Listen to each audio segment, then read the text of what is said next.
All right guys, welcome back to the channel. So I really wasn't going to film a video of this, but I started taking this apart, and if you notice, I am missing my little lift pad. So if you guys are not, for the non-Corvette guys, these cars use a leaf spring. Okay, it doesn't have a conventional spring, it has a leaf spring that goes side to side. And this is it. And normally there is this little pad that sits on there. You can kind of see where it's worn. And they're adjustable for height, so you can kind of corner balance the car and stuff like that with that. I don't know how effective it is because I never corner balance the car, but anyways, you can lift and lower it. Now, the reason why I started working on this is because these pads are like completely toast, okay?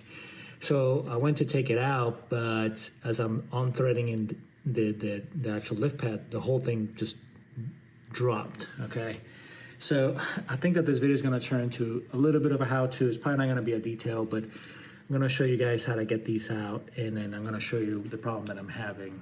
Okay, so this is the said lift pad or lift bolt or lowering bolt, okay? So as you can see, it is threaded, right?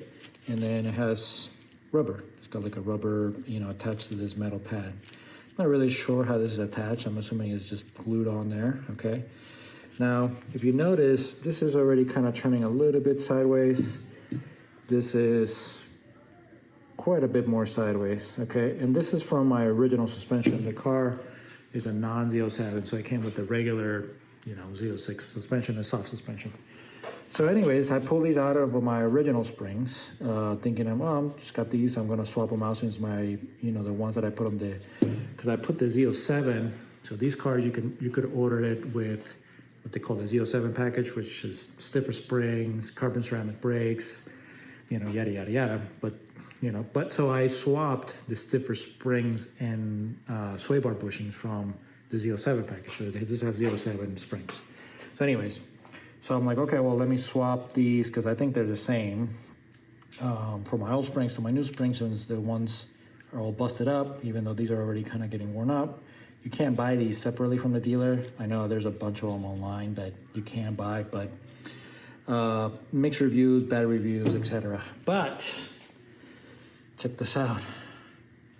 So first of all, my spring thing completely came apart. So this is the rubber, and as you can see, this is completely just mangled sideways. This is supposed to be straight up. So yeah, and then this completely detached, and also the sleeve came off the spring. So I'm not sure if I'm going to be able to take this out. I think if I can take this out, it'll be okay, since this metal piece sits underneath, so this will prevent it from sliding up. But then I have to be really careful when I'm adjusting the height or readjusting the height, that this is actually threading out and not just spinning this. So obviously this is just spinning. So I think that ultimately this is gonna force me into jumping into the coilover sooner than expected. I was talking to a friend of mine, and I was like, I really like the handling of the car as is. I don't think it's worth jumping to the coilovers, but now seeing this, I don't know. I guess if you get enough lift of the tire on track, and I do jump some curbs, this has the potential of slipping out. I'm not sure if that's the case or if that affects handling in any way. So anyways, let me see if I can take this out, and then if that's the case, I'll update you guys as to what I'm doing, and then I'll show you guys how to get to the pad to remove it, so that this is basically going to be a maintenance thing on these cars. If you're tracking them for an extended period of time, those things are just going to get worn out. And if you don't want to go to coilovers, which I don't blame you, the suspension on these cars is great, then I think it's worthwhile swapping these things. I mean, so I use these for 2 years, these for 2 years, and as you can see, it's definitely a wear item. They do kind of start to get sideways. The reason why I really went into this is because I had seen it getting like this, okay? But also on this side, when I was at Road Atlanta, I completely chewed through this spat again. And I had raised the car on this side, and then when I remeasured, it had dropped. Well, it makes sense. I wasn't really raising shit. I was just spinning this thing. thinking that I was racing, and really I just didn't do anything.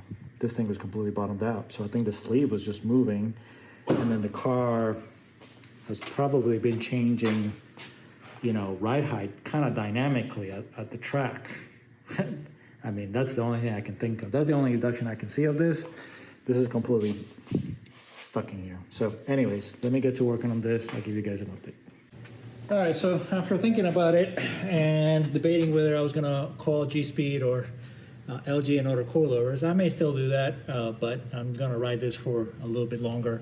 I ended up epoxying the sleeve back in there. So hard to see, but I sanded it all off. I cleaned it the best I could. I cleaned the inside of the hole, and I put a thin layer of epoxy all around. It's pretty tight, and then I clamped this. So I cleaned up the threads of all this. I did put some rust inhibitor, so like some grease in there. I was thinking about putting some like anti-seize, but I think that the anti-seize would just make this, catch a bunch of dirt. So I guess we'll see what happens, you know what I mean? I'm gonna put this newish or better pad, and then, send it and see what happens. Luckily, unless you take all this stuff off, even if that sleeve is loose, this is not just gonna pop out. Like there's not enough movement in the suspension where this thing can just pop out on track. So I think it's a well worth experiment to just see if this will work temporarily. Okay, so I got everything back together. It's looking nice, like nothing ever happened. Okay, so let me walk you through everything you need to take out to get this done, okay? Much more easily. So in the C7's, go ahead and remove this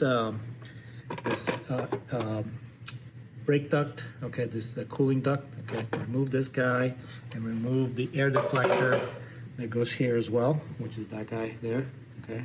It's only 3 little bolts. Go ahead and take that out. You're gonna have to undo the sway bar. So remove the sway bar link. Okay, you're gonna have to undo the shock body. Okay, so take out these bolts. There's a nut at the bottom and the bolt that goes through. Okay, and you're gonna remove the upper control arm. Take note that these have shims in the back. You may or may not have them if you get an alignment, but if you do, then put them back where they were. And also in the C7's, because you got that ride height sensor, you got to remove this little guy from this little nipple here, okay? You just kind of pop it out just gently. This is kind of like a hard rubber, so just be careful, don't break it, okay? Now, once you do that, this whole thing is gonna, kind of extend out and you'll be able to push down. So just be careful also with this ABS sensor here, okay, that you don't tug on it too hard, and then obviously your brake line, okay? So let me go do the other side and I'll show you guys how this all comes apart. Okay, so the first thing that needs to come out is this air deflector, cooling air deflector. Then you're gonna remove the cooling duct that bolts up down there and just kind of press in there. Next, you're gonna remove the sway bar link nut, and then go ahead and move that link a little bit out of the way so it doesn't bind when you try to lower things up. Next, we're going to remove the shock from the lower control arm. There's a bolt that goes through the lower control arm and then a nut underneath. So here I loosened the nut first, and then I held the bolt from the top, and then I used the electric ratchet to get the nut out. Next, you can move on to the upper control arms. I did loosen all these by hand. I was a little bit extra careful here since these do bolt directly to the frame. I didn't want anything to happen. And keep in mind that once you take these out, the whole assembly is gonna kind of drop. So I wasn't really holding it here, but just keep that in mind.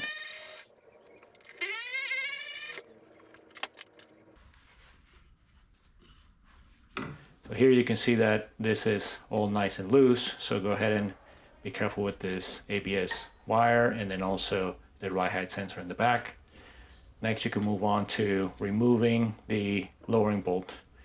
I did spray some lubricating fluid in there, and then I worked this bolt up and down quite a bit. It was feeling a little tight, so I didn't want the same thing to happen on this side. On this side, the insert was still attached to the spring, so I did work it up and down quite a bit until it felt nice and loose, and then I proceeded to go ahead and completely remove it So you screw it down, or you screw it down to remove it. And then you're gonna have to kind of work the suspension down a little bit to get enough room to completely get it out.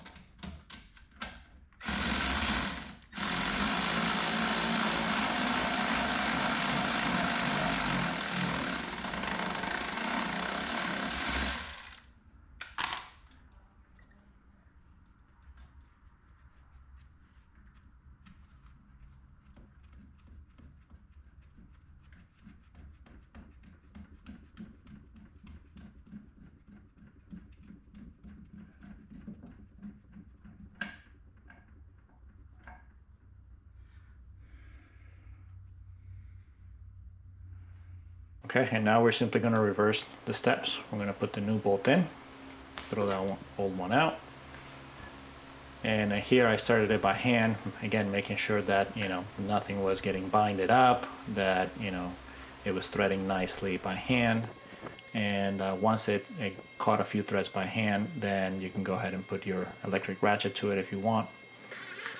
Keep in mind that I did measure the height of my bolt before I removed it. So here I am just checking and then resetting that height. You're probably gonna have to reassemble everything and then ride the car around to reset the right height.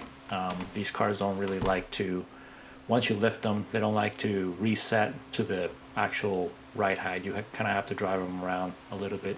Some people say that you can jump on them, but in my experience, that doesn't really work completely.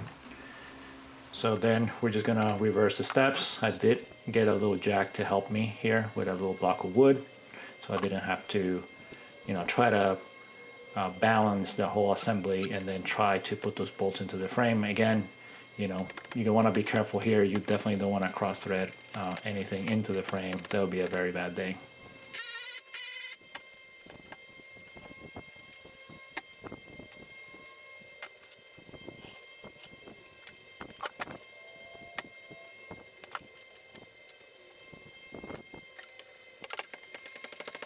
Once you have the upper control all bolted, you can go ahead and torque everything to spec. I didn't show it in the video, but I did torque everything to spec. Sway bar link goes back in. Here I didn't put it before I bolted everything up, so I had to loosen the upper control arm a little bit to get the sway bar link in there. So don't make that mistake. Put the sway bar link kind of in the hole before you completely tighten up the upper control arm bolts. All right, so we're all back together. Really not a difficult job, but you know, it's kind of like a pain in the neck to having to do. Definitely not something that was on my radar, but it will be from now on. So this is the one that came out from the driver's side. So definitely getting mangled. And there was also signs of that this was hitting the control arm on the inside of the control arm. The control arm is also kind of marked where the pad rides. If you know about the Corvettes, you'll know what I'm talking about. So this definitely seems like it has a lot of deflection. So I think that for the future, it would be to get rid of the rubber and either just go to Delrin, okay? And obviously the other solution is to do coilovers. Now, I think the coilovers would be the ultimate handling solution. And there's several options out there, Penske and all kinds of stuff like that. Obviously big bucks. Couple things that I'm worried about is the ride height. First of all, these cars, if you lower them a lot, it scrapes on everything, and then the fender liners start to get really mangled. Hard to see here, but yeah, you can kind of see it. This is actually from Road Atlanta on the 19s. It was starting to rub here. I started to rub through these things. I rubbed through this.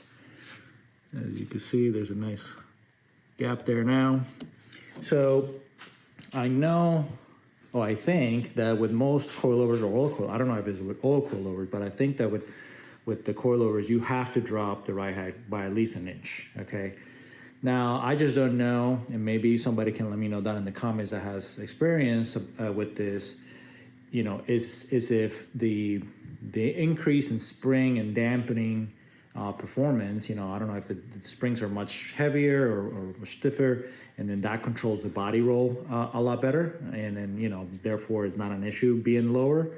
So that would be one of my concerns, that if being lower is going to cause other maintenance issues, chewing through fender liners and splitters and, you know, bottoming out and things like that. The other thing is the electronics. I know that since these has the MRC, the magnetic ride dampers, okay, the electronic dampers, there has to be a defeat that goes along with the coilovers, okay. And there's simulators that plug into the plug of the you know, the harness in the car. And then I know I believe there's another system, like an OBD2 system by Z-Engineering or Z-Engineering, something like that.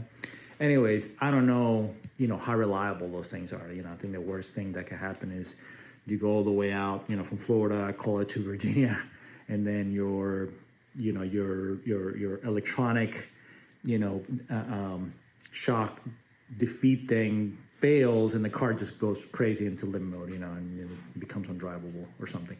So anyways, I have to do some research into that. Ideally, to be honest with you, I would like to stay on the leaves. I know that Hyperco also makes leaves. I'm going to look into that as well. That may be another solution. I don't know if that's a better, you know, if it's heavier but also better, okay, then, you know, that would be another option for me too. So, you know, maybe the Hyperco springs and Delrin pads or bolts, or, you know, again, just go to the coilovers. Sorry, I'm rambling, and this is kind of like things that are on my mind about this. This is completely unexpected, and I did not expect to make a video out of this, but you know, here we are. So anyways, hopefully you guys find it useful. Really, I didn't find any information on this. You know, there's things about how to lower the car, you know, but nothing about like specifically tracking the car and keeping an eye on these things. And I posted it on one of the Facebook groups, and a lot of people were like, oh yeah. So this is a known issue for the track guys, but I guess for some reason not really well documented. So, you know, I figure maybe somebody will find this useful. Now you know how to do it. Again, not a hard job, just a pain in the neck. Oh, one last thing. Keep in mind that the factory does say to replace these. These are torque to yield. I did not have them in hand. I'm gonna send it for now in the eventuality that I would go coilovers. I do have the AMT kit with the studs. I just haven't gotten to it. I also have the Delrin kit for this, for the bushings, and I also haven't gotten to it. So anyways, all right guys, enough rambling. Sorry about that. I'll catch you in the next one. Peace.